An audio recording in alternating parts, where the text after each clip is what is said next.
ইয়া আইয়ুহাল্লাযীনা আমানু কুতিবা আলাইকুমুস সিয়াম কামা কুতিবা আলাল্লাযীনা মিন ক্বাবলিকুম লাআল্লাকুম তাত্তাকুন। জোরে বলুন আল্লাহু আকবার। আল্লাহ পাক বলছেন, হে ঈমানদারগণ, তোমাদের উপরে রমজানের রোজাগুলোকে ফরজ করেছি যেমনি ভাবে ফরজ করেছিলাম তোমাদের পূর্ববর্তীদের উপর। লাআল্লাকুম তাত্তাকুন, আর এই রমজানের দ্বারা তোমরা তাকওয়া অর্জন করবে। এবার আসেন তাকওয়া কি। তাকওয়া সম্পর্কে আমাদের সকলেরই জানা উচিত। তাকওয়ার কথা যা আল্লাহ রাব্বুল আলামিন বললেন, সেই তাকওয়াটা কি? এটা কি খায় না গায়ে দেয় নাকি আতরের মতো শরীরে মাখে? তাকওয়া শব্দটি হচ্ছে আরবি, এর মূল ধাতু হচ্ছে বিকায়াতুন, এর অর্থ হচ্ছে মুক্তি, বাঁচা, ভয়, ভীতি। এক কথায় প্রকাশ্যে গোপনে, সামনে পিছনে, ডাইনে বামে, আপনি আমি যেখানেই থাকি না কোনো ভয় করতে হবে যাকে, তিনি আমার কে। এর নাম হচ্ছে তাকওয়া। এই রমজান মাস আল্লাহ দিয়েছেন তাকওয়া অর্জন করার জন্য। জোরে বলেন তো, কি অর্জন করার জন্য? আর তাকওয়া কাকে বলা হয়? ভয় করতে হবে একজনকে, তিনি কে? আল্লাহ। কিন্তু এই রমজান চলে যাচ্ছে, এমনও কিছু তাকওয়াবান লোক দেখা যাবে যারা কিনা কালকে ঈদের দিনে ফজরের নামাজটাও পড়বে না। অথচ বলেন তো, ফজরের নামাজ পড়া হচ্ছে ফরজ, আর ঈদুল ফিতরের নামাজ পড়া হচ্ছে ওয়াজিব।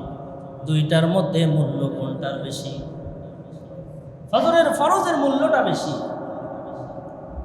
কিন্তু সেই ফজর পড়বে না।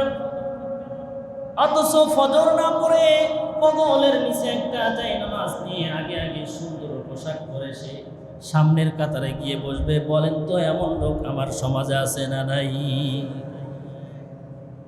এটা হচ্ছে এমন একটা গল্প মনে পড়ে গেল, কথায় কথা আছে। একজন মুরব্বী, তিনি হুজুরের কাছ থেকে শুনেছে পাগড়ি বেঁধে নামাজ পড়লে অনেক সওয়াব। মাঠের ভিতরে কাজ করার জন্য গেছে, মনের ভুলে পাগড়িটা রেখে গেছে।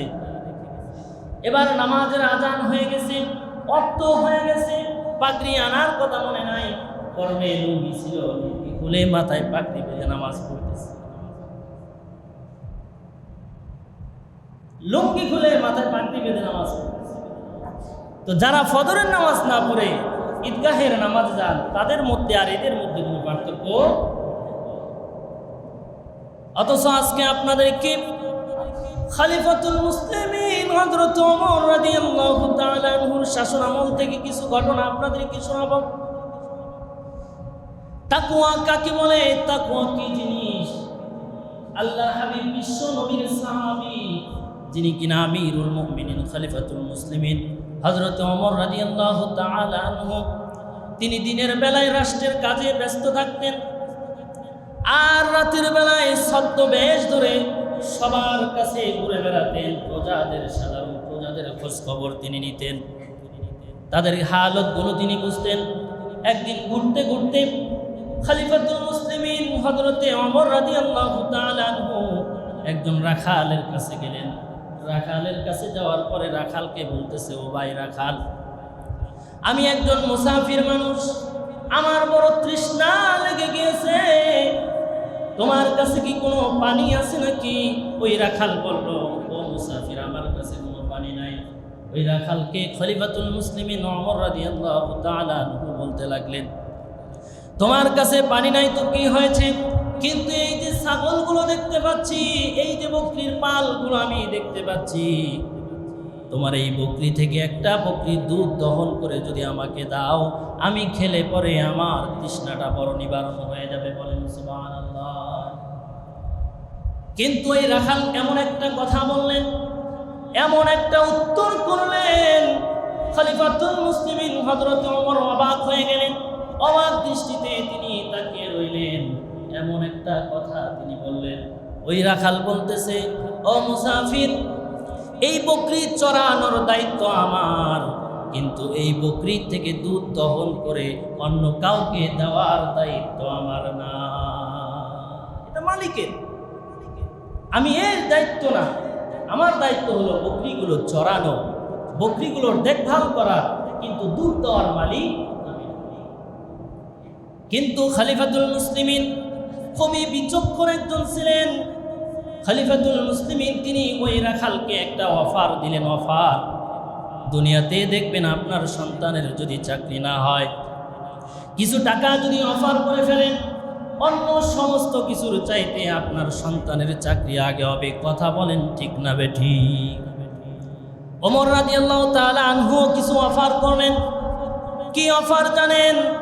খলিফাতুল মুসলিমিন হযরত ওমর বললেন, ভাই রাখাল, তুমি একটা কাজ করো, আমি মুসাফির মানুষ, আমার কাছে টাকা পয়সা আছে, আমি কিছু টাকা তোমাকে দিয়ে দেই, আর তুমি একটা ছাগল আমার কাছে বিক্রি করে ফেলো। আর তোমার মালিক যদি জিজ্ঞাসা করে, রাখাল রে, বকরি আর একটা কম কেন, কোথায় গেল?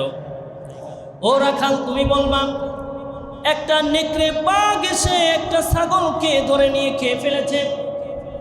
এবার এই কথাটা শোনার পরে, অফারটা পাওয়ার পরে, দিন মজুরি করে খায় রাখাল মানুষ, গরিব মানুষ, এমন একটা কথা বললেন। এবার ওমর রাদিয়াল্লাহু তাআলা আনহু আগের চাইতে এবার আরো বেশি অবাক হয়ে গেলেন। অবাক দৃষ্টিতে তাকিয়ে রইলেন, ওই রাখালের দিকে তাকিয়ে রইলেন। ওই রাখালকে যখন অফার দিলেন, ওই রাখাল এমন একটা কথা বলেছে, কি জানেন? ওই রাখাল বলতেছে, ইয়া হাদা আইনাল্লাহ, দুনিয়ার সমস্ত মানুষের চোখ ফাঁকি দেওয়া যায়, আমার দুনিয়ার মালিকের চোখ আমি ফাঁকি দিলাম, কিন্তু আপনার আমার যিনি রব, তিনি তো সবকিছু দেখতেছেন। আওয়াজ দিয়া বলেন, কথা ঠিক না বেঠিক? ইয়া হাদা আইনাল্লাহ, তাহলে আল্লাহ কোথায়? দুনিয়ার কেউ না দেখুক, দেখতেছে একজন, তিনি আমার কে? এর নাম হচ্ছে তাকওয়া। গোপনে প্রকাশ্যে, ঘরে বাহিরে, যত জায়গায় আমরা যাব, সব জায়গায় ভয় করতে হবে একজনকে, তিনি কে? অথচ আজকের জামানাতে অনেক শিক্ষিত মানুষ হয়ে, শিক্ষিত ডিগ্রি নিয়ে, সুন্দর সুন্দর ডিগ্রি নিয়ে, তারা এমন কেমন কাজ করে, কলমের খোঁচা দিয়ে গরিব মানুষের থেকে টাকা চুষে নেয়। বলেন তো আছে না নাই? তাদের তাকওয়া আর রাখালের তাকওয়ার মধ্যে রাত দিন তফাৎ। আগের জামানার একজন রাখালের যে তাকওয়া ছিল, আজকালকার শিক্ষিত লোকদেরও সেই তাকওয়া নাই। কথা বলেন ঠিক না? আমার ভাইয়েরা, আমার বন্ধুগণ, এই জন্য তাকওয়া অর্জন করার জন্য আল্লাহ রাব্বুল আলামিন এই রমজান আমাদেরকে দান করেছিলেন। রমজান থেকে আমাদেরকে তাকওয়া অর্জন করতে হবে। আজকাল তো দেখা যায়, অথচ কোরআন হাদিসের কোথাও লেখা নাই, কোনো আলেমের মুখ থেকেও শুনলাম না, জীবনে কোনো ওস্তাদের কাছ থেকেও শুনলাম না, নতুন পোশাক না কিনলে ঈদের নামাজ আদায় হবে না। নবীর সুন্নতে এটা নাই।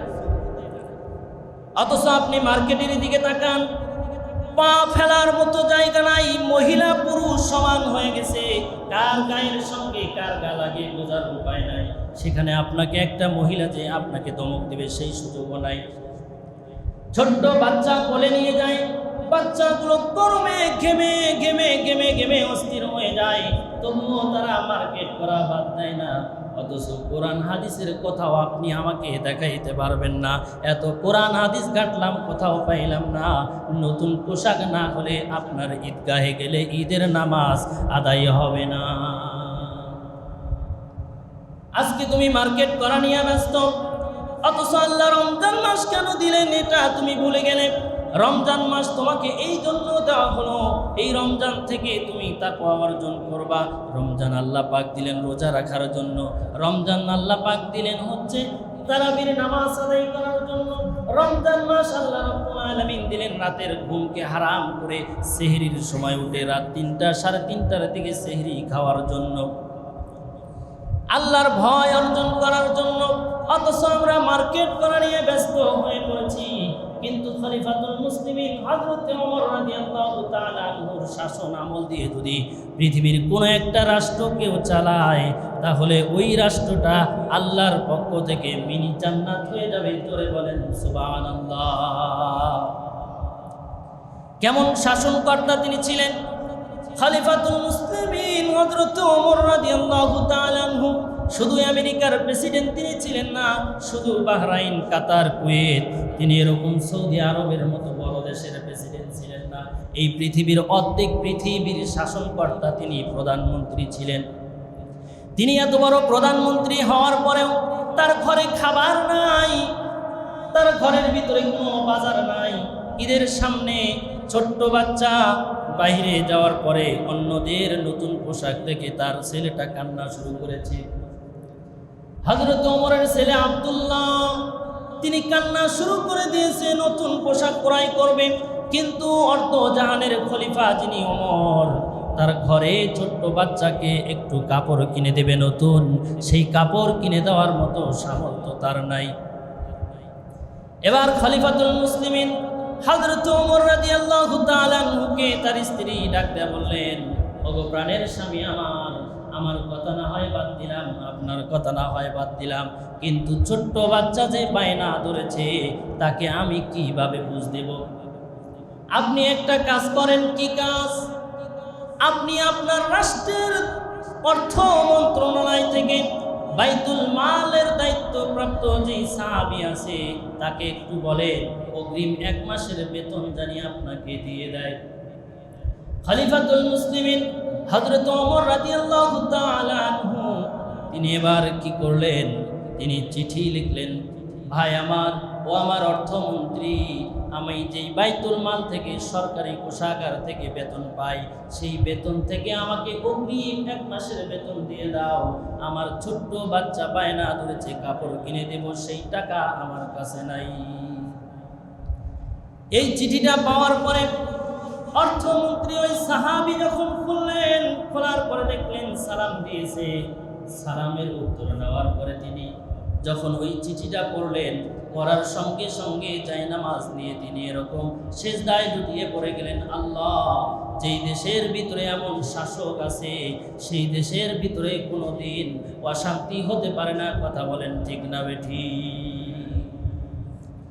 তিনি চিঠির অপর পৃষ্ঠায় লিখে দিলেন, ও আমিরুল মুমিনিন ওমর রাদিয়াল্লাহু তাআলা আনহু, আপনাকে আমি অগ্রিম 1 মাসের বেতন দিতে পারি, তবে 2টা শর্ত আমার আছে। কি শর্ত? অপর পৃষ্ঠায় তিনি লিখে দিলেন, একটা মাস যে আপনি বেঁচে থাকবেন তার যদি গ্যারান্টি আপনি দিতে পারেন, তাহলে আপনাকে আমি অগ্রিম 1 মাসের বেতন দেব, এতে আমার কোনো সমস্যা নাই। বলেন তো কেউ 1 মাস বাঁচবো নাকি? এই ঈদের আনন্দ নিয়ে অনেক মানুষ তো বাড়ি ফিরতেছে, কিন্তু বাড়ি ফেরার সুযোগ হচ্ছে না।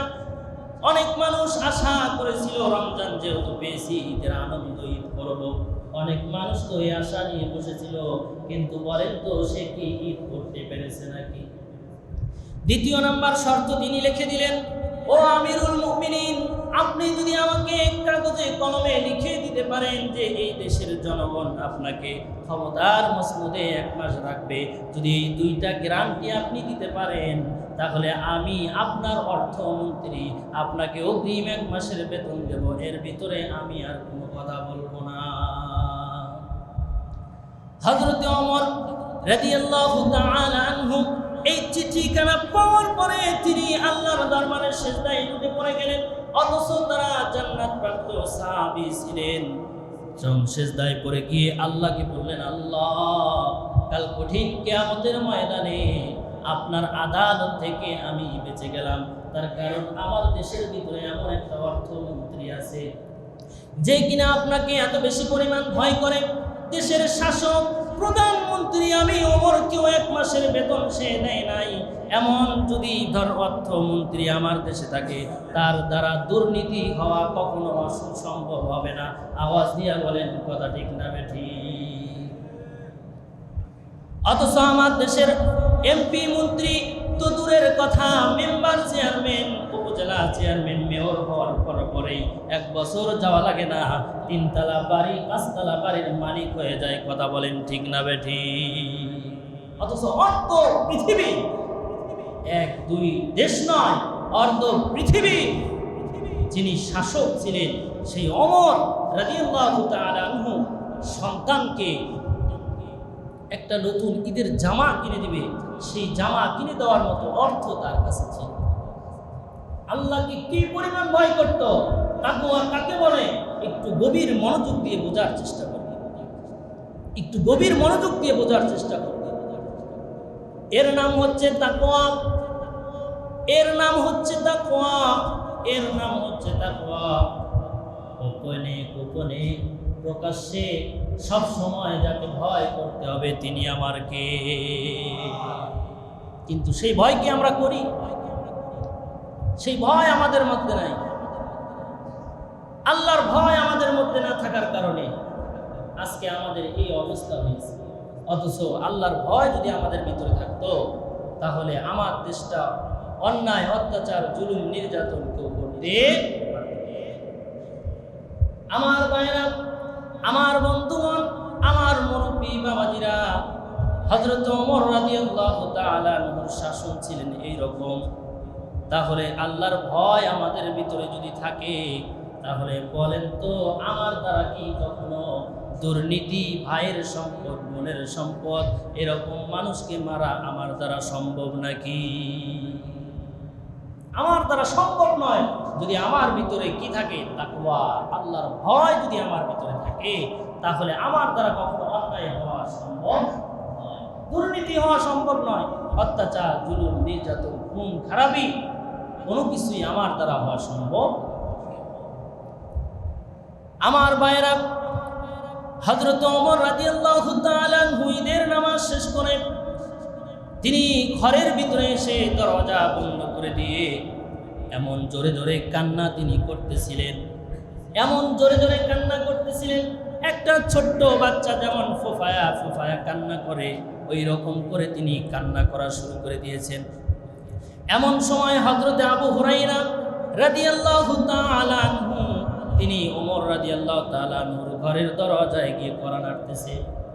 ও ভাই ওমর, আপনি কেন কান্না করেন? আজকে তো ঈদের দিন, বড় আনন্দের দিন। আপনি আজকে ঈদের দিন, বড় আনন্দের দিন। মুসলমানের জন্য 2 দিন আনন্দের দিন, সেটা হলো ইয়াউমুল ফিতরি, ইয়াউমুল আযহা, ঈদুল ফিতর আর ঈদুল আজহার দিন হলো মুসলমানের আনন্দের দিন।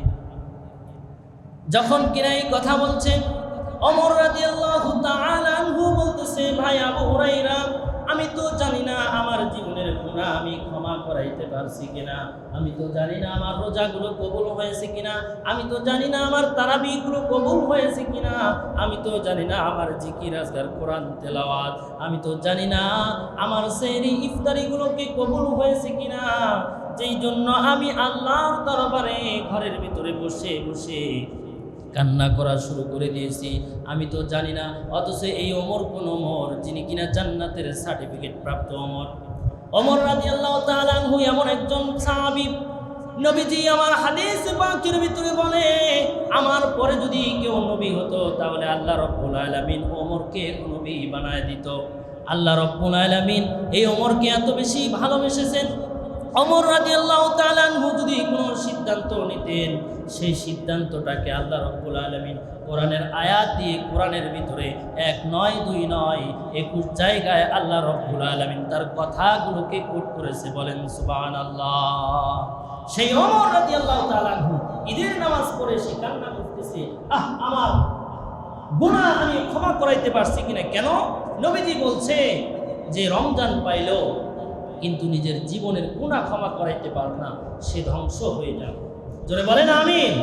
আপনিও বলেন না আমিন। নবী যদি বলতে পারে আমরা বলতে পারবো না।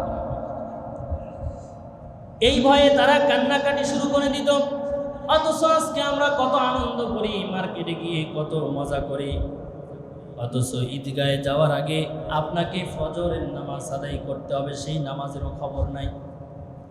অথচ আল্লাহর হাবিব বিশ্বনবী বলছেন, মান সাল্লা সালাতাল ফজরি ফাহুয়া ফি জিম্মাতিল্লাহ, যে ব্যক্তি ফজরের নামাজ আদায় করলো সে ব্যক্তিকে আল্লাহ রাব্বুল আলামিন তার নিজের জিম্মায় নিয়ে নিল। জোরে বলেন আল্লাহু আকবার। যে ব্যক্তি ফজরের নামাজ পড়লো সে কার জিম্মায় চলে গেল? আল্লাহর জিম্মায় চলে গেল। তাহলে যে ব্যক্তি ফজরের নামাজ পড়লো না, এবার উত্তর দেন সে কার জিম্মায় গেল? এই তো আজকের দিনটা পার হয়ে গেলে শয়তান মুক্ত পেয়ে যাবে। এই জন্যই তো দেখা যায় ঈদের নামাজ শেষ হতে না হতে কিছু আছে তাস নিয়ে বসে, কিছু আছে মদের আড্ডায় বসে যায়, কিছু আছে নাইট ক্লাবে চলে যায়, কোনো যুবক তো আবার মোটর সাইকেল নিয়ে রাস্তার ভিতরে বাউলি দেয়। আমার ভাই, যুবক ভাইরা, এই রাস্তার ভিতরে বাউলি দিয়ে বিগত দিনে কত মানুষ মারা গেছে। এই অনেক যুবক তো আছে বান্ধবীকে পাশে বসাইয়া রাস্তা দিয়ে মাস্তি করে ঘুরে বেড়ায়। আবার অনেকে আছে পার্কের চিপা চাপায় গিয়ে তারা এরকম অশ্লীল কাজ করে বেড়ায়। এর কারণ হলো শয়তানের কাজই হলো শয়তানি করা। এরা ফজরের নামাজ না পড়ার কারণে এরা আল্লাহর জিম্মায় থাকে নাই, এরা চলে গিয়েছে শয়তানের জিম্মায়। আওয়াজ দিয়ে বলেন কথা ঠিক না বেটি? যে ব্যক্তি ফজরের নামাজ পড়বে তার দিলের ভিতরে আল্লাহর ভয় চলে আসবে। ঈদের আনন্দ মানে এই নয় নাচ গান বক্সেট নিয়ে সে বাড়ি ভর্তি আনন্দ করা, এটার নাম আনন্দ নয়। আনন্দ হলো এটা যে আমার জীবনের আমি গুনাহ ক্ষমা করে দিতে পারছি কিনা। আল্লাহ বলছেন সফল কাম তো সে কদ আফলাহা মান তাযাক্কা। অথচ আমরা আনন্দ ফুর্তি করি, কিন্তু সাহাবায়ে কেরামরা ঘরের ভিতরে বসে বসে বসে কান্না করত। কিন্তু আজকে আমরা ঈদ মানে মনে করি নতুন পোশাক না কিনলে ঈদ হবে না, আমরা মনে করি নতুন টুপি না কিনলে ঈদ হবে না, আমরা মনে করি নতুন নতুন জামা কাপড় না কিনলে ঈদ হবে না। অথচ আল্লাহর হাবিব বলেছে তোমার যেই জামাগুলো আছে সেই জামাগুলোর ভিতর থেকে যেটা সবচাইতে ভালো এটা পরিষ্কার পরিচ্ছন্ন করে তুমি যদি নামাজ আদায় করো, তোমার নামাজ কবুল করে নেবেন যিনি, তিনি আমার কে? ঈদের আনন্দ মানে নিজের জীবনের গুনাহগুলো ক্ষমা করা। আরে মুসলমানের সার্থকতা তো সেখানেই, যে ব্যক্তি গুনাহমুক্ত জীবন নিয়ে কবরে যেতে পারলো সে আল্লাহর জান্নাতে চলে গেল। বলেন সুবহানাল্লাহ। মুসলমানের কৃতিত্ব তো এটাই, মুসলমানের অহংকার করার বিষয় তো এটাই। মুসলমানের অহংকার করার বিষয় তো এটা না পাঁচতলা বাড়ির মালিক হলে পারে অহংকার করবে, বিরাট বিরাট মেল ফ্যাক্টরি থাকলে অহংকার করবেন। মুসলমানের কৃতিত্ব এটা নয়। মুসলমানের কৃতিত্ব হলো আল্লাহ দুনিয়াতে পাঠিয়েছে, আবার আল্লাহ নিয়ে যাবে, নিয়ে যাওয়ার পরে আল্লাহর সামনে যেন আমি এরকম আল্লাহর কাছে গুনাহ মুক্ত জীবন নিয়ে যেতে পারি, এটাই তো মুসলমানের কৃতিত্ব। কথা বলেন ঠিক না? অথচ দেখা যায় অনেক মানুষ আছে পুরো রমজান চলে গেল কিন্তু রোজা রাখে নাই। এরাও দেখবেন যায় নামাজ নিয়ে গিয়ে আগে আগে প্রথম কাতারে বসে যায়। তুমি যতই নতুন জামা পরো, নতুন কাপড় পরো, যতই সামনের কাতারে বসো, ওর ভিতরে দেখবেন একটা চোর চোর ভাব থাকে। কথা বলেন ঠিক না বেঠি? যারা রমজান মাস পাওয়ার পরেও, সুস্থ সবল থাকার পরেও রোজা রাখলো না, এরা রোজা না রাখার কারণে যেই খাদ্যগুলো খেলো, বাথরুমের ময়লা খাওয়া আর এই খাওয়ার মধ্যে কোনো পার্থক্য নাই। জোরে বলেন কথা ঠিক না বেঠি? এত কঠিন কথা কেন বললাম? দলিল আছে, বলেন তো। আল্লাহ রাব্বুল আলামিন রমজান মাসে মুসলমানের জন্য দিনের বেলা খাওয়া কি করে দিয়েছে? হারাম করে দিয়েছে। তাহলে বাথরুমের ময়লা খাওয়া কি হালাল না হারাম? আরো জোরে বলেন হারাম। তাহলে দিনের বেলা রোজা না রেখে সুস্থ সবল থাকার পরেও যারা রোজা রাখলো না, তারা বাথরুমের ময়লা খাওয়া আর ওই জিনিসগুলো খাওয়া কোনো পার্থক্য।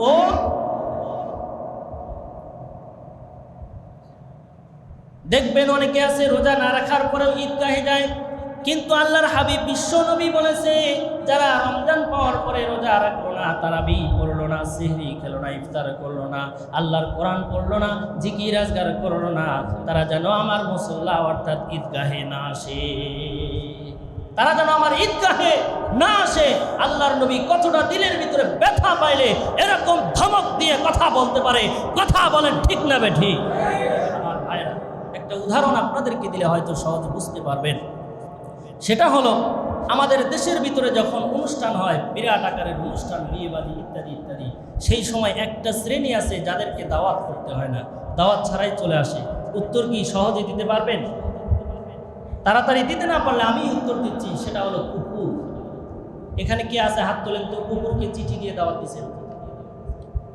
কথা বলেন নাই। কুকুরকে চিঠি দিয়ে কে দাওয়াত দিচ্ছেন বলেন? কেউ দাওয়াত দেওয়া লাগে নাই। অথচ সে আসে কি আসে না? আসে কি আসে না? তো যেখানে আল্লাহর নবী বলছে তোমরা যেন আমাদের ঈদগাহে না আসো, যারা রোজা রাখলা না, তারাবি পড়লা না, সেহরি খাইলা না, ইফতার করলা না, কোরআন পড়লা না, জিকির করলা না, ওই কুকুরের মধ্যে আর এর মধ্যে কোনো পার্থক্য নাই। কথা বলেন ঠিক না বেঠিক? এরা দাওয়াতবিহীন লোক, এদেরকে তো আল্লাহর নবী আসতে নিষেধ করেছে, আমি বলিনি। কথা কি বুঝতে কঠিন হয়েছে না সহজ হয়েছে? এখনো সময় আছে, তওবা করো, আল্লাহর কাছে খাঁটি দিলে তওবা করো। এই দুনিয়া থেকে তুমিও চলে যাবে, আমিও চলে যাব, কিন্তু সময় সংক্ষেপ। আমরা যারা রোজা রাখলাম, তারাবি পড়লাম, তাদের কি পুরস্কার আল্লাহ রাব্বুল আলামিন ঈদগাহে দেবে? আসুন শুনে, হাদিসে এসেছে ঈদের দিন সকালবেলা যখন আল্লাহর বান্দাগুলো দলবদ্ধ হয়ে আল্লাহর ধ্বনি তাকবীর দিতে দিতে দিতে দিতে ঈদগাহে যায়। আল্লাহু আকবার, আল্লাহু আকবার, লা ইলাহা ইল্লাল্লাহু, আল্লাহু আকবার, আল্লাহু আকবার, ওয়ালিল্লাহিল হামদ। এর অর্থ হচ্ছে আল্লাহু আকবার, আল্লাহু আকবার, আল্লাহ সবচেয়ে বড়, লা ইলাহা ইল্লাল্লাহ, নেই কোনো মাবুদ আল্লাহ ছাড়া, আল্লাহু আকবার, আল্লাহু আকবার, আল্লাহ সবচেয়ে বড়, ওয়ালিল্লাহিল হামদ। বলেন তো সকল প্রশংসা পাওয়ার মালিক একজন, তিনি আমার কে? এই প্রশংসা করতে করতে যখন আপনি যান, রাস্তার দুই পাশে, রাস্তার মোড়ে মোড়ে আল্লাহ রাব্বুল আলামিন অসংখ্য ফেরেশতা দিয়ে আল্লাহ রাব্বুল আলামিন আপনাকে আমাকে সংবর্ধনা জানান। বলেন সুবহানাল্লাহ। শুধু সংবর্ধনায় জানায় না, বলে হে মুহাম্মদ সাল্লাল্লাহু আলাইহি সাল্লামের উম্মতেরা, আল্লাহ বড় ক্ষমাশীল, আল্লাহ বড় দয়ালু, অতএব আল্লাহ রাব্বুল আলামিন আজকে তোমাদের ক্ষমা করবে, দয়া করবে, আল্লাহর কাছে যা চাওয়ার তোমরা চেয়ে নাও, কবুল করবে যিনি, তিনি আমার কে? ঈদগাহে যখন যাইতে শুরু করে, আল্লাহ রাব্বুল আলামিন তার ফেরেশতাদেরকে নিয়ে গর্ব করতে থাকে আর বলতে থাকে, এতদিন তো তারা খোলা মাঠের ভিতরে গেল না, আজকে কেন তারা খোলা মাঠের দিকে যাচ্ছে? আল্লাহ রাব্বুল আলামিন যখন ফেরেশতাদেরকে এই প্রশ্ন করে, ফেরেশতারা তখন উত্তর দেয়, আল্লাহ আপনি একটা হুকুম দিয়েছিলেন, একটি মাসের ভিতরে যদি তারা আপনার হুকুম পালন করতে পারে, আল্লাহ রাব্বুল আলামিন আপনি বলেছেন, ওয়াদা করেছিলেন আপনি তাদেরকে পুরস্কৃত করবেন। এই জন্য তারা একটি মাস কাজ করেছে, আজকে তারা মজুরি পাওয়ার জন্য যাচ্ছে। আল্লাহ রাব্বুল আলামিন বলেন তাদের মজুরি কি হতে পারে? আল্লাহ রাব্বুল আলামিন যখন এই কথা বলে, ফেরেশতারা বলে তাদের মজুরি পরিপূর্ণ দেওয়াটাই উত্তম। জোরে বলেন সুবহানাল্লাহ। আল্লাহ বলেন আমি যেমন পবিত্র, ঈদগাহে যখন মানুষজন যায়, ঈদগাহের গেটের ভিতরে দুইজন ফেরেশতাকে আল্লাহ রাব্বুল আলামিন নিযুক্ত করে আর বলে তারা আমার কাছে আসতেছে, আমি যেমন পবিত্র তাদেরকেও পবিত্র করো, তাদের জীবনের যত গুনাহ আছে সমস্ত গুনাহগুলো গেটের ভিতরে তোমরা জড়ো করে রেখে দাও। জোরে বলেন সুবহানাল্লাহ। এই গুনাহগুলো যদি আমরা দেখতাম, চর্মচক্ষু দিয়ে যদি এই গুনাহগুলো আপনি আমি দেখতাম, তাহলে বিশ্বাস করেন মাঠের সামনে দিয়ে দৌড়ে পালায় আমরা চলে যাইতাম। যখন কিনা গুনাহগুলো আল্লাহ রাব্বুল আলামিন ফেরেশতার মাধ্যমে সেখানে জমা নেয়, জমা নেওয়ার পরে সেখানে বান্দারা যা যা দোয়া করে, আল্লাহ রাব্বুল আলামিন বলেন আমি তাদের আজকের দোয়া কবুল করে নিলাম। জোরে বলেন সুবহানাল্লাহ। ফেরেশতাদেরকে বলে তারা কি দোয়া করে? আল্লাহ রাব্বুল আলামিন ফেরেশতাদের এই কথা বলার পরে ফেরেশতারা বলে আল্লাহ তারা জাহান্নাম থেকে মুক্তি চায়, জান্নাত থেকে জান্নাতে যেতে চায়। আল্লাহ রাব্বুল আলামিন বলেন আমি তাদের দোয়া কবুল করলাম। জোরে বলেন সুবহানাল্লাহ। বলে আর কি চায়? বলে তারা ঋণ প্রশ্ন, আপনি নামাজ শেষ করে চলে যাচ্ছেন, গেটের সামনে আসার পরে আল্লাহ ফেরেশতাদেরকে ডাক দিয়ে বলতেছে, আমার ফেরেশতারা তোমরা যে বান্দাগুলোর গুনাহগুলো তোমরা নিয়ে নিয়ে নিয়ে নিয়ে জমা করে রেখেছিলে, সেই গুনাহগুলো তোমরা আর তাদেরকে দিও না, সেই গুনাহগুলোকে তোমরা নেকি দ্বারা ভরপুর করে দাও। জোরে বলেন সুবহানাল্লাহ। আমাদের জীবনের গুনাহগুলো নেকি দ্বারা ভরপুর করে দেবেন যিনি, তিনি কে? তাহলে বলেন আল্লাহ আমাদের ভালোবাসে কি বাসে না? আল্লাহ যেহেতু আমাদেরকে ভালোবাসে, আল্লাহকেও আমাদের ভালোবাসার দরকার আছে না নাই? কে কে আল্লাহকে ভালোবাসতে চান দুহাত তুলে আল্লাহকে দেখান। লিল্লাহি তাকবীর। আল্লাহ তুমি আমাদের এই হাতগুলো কবুল করে নাও। জোরে বলেন আমিন। হাত নামান।